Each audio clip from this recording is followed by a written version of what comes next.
A couple days ago, I told you guys that I was moving and I went to go look at apartments, and I honestly didn't think I was gonna find anything that day, but I ended up finding my new apartment. I looked at 3 apartments that day, and the first 2, like, I just immediately knew were not it. Actually, one of them, I was walking through the neighborhood with my friend, and I was like, I hate these vibes. I really don't like it. I don't like the vibes. And then I went into the apartment, and it literally looked haunted. It was terrifying. So after I left the horror movie apartment, then I went to this other one, and I just immediately knew, like, when I was even looking at it online, I was like, no, this has to be the one. But I, like, you know, tried not to get too excited. But then when I saw it and I saw like where it is and everything, I was like, oh my God, this is my house. But things got really interesting really fast because I like decided I wanted it. I started applying, whatever.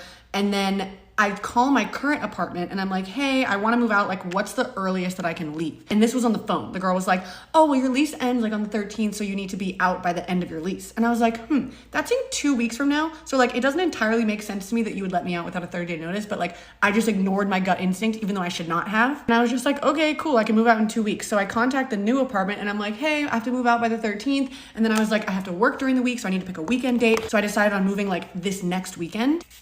And then 2 days later, my apartment's like, okay, you just have to fill out this like notice form, like to let us know that you're leaving. And I was like, okay. So I email it to them. And then this guy who also works at my apartment, but like a different person, he's like, oh, you have to give 30 days notice. And I was like, that is not what this lady on the phone told me. Which like, yeah, I probably should have confirmed and been like, okay, are you sure that I like don't need to do a 30-day notice? But I didn't. So it's kind of my fault, but also it's her fault. Like, why did she tell me that if that's not true? So I'm emailing the guy and I'm like, is there any way you could just let me move out a little bit earlier? It's literally 2 weeks. And like, she told me on the phone I could move out. I already made plans with my other apartment. And he's just like, no, sorry, there's no way. Like, we could try putting your apartment on the market and like, if it gets rented out, then like, you don't have to pay the rest of the month or whatever. But right now, like, you have to be here till the end of April. And like, obviously I don't have to live here. Like, I can move out whenever I want. I just would have to pay rent for 2 places at the same time for the entire last 2 or 3 weeks of April, which I really don't want to do. But yeah, none of this stuff is that important. Moral of the story is I have the apartment. I'm gonna have the apartment regardless of when I move in or whatever. And I'm really excited. It's perfect. It's beautiful. It's amazing. I wish I could tell you guys more details about it, but then maybe you would know where I live.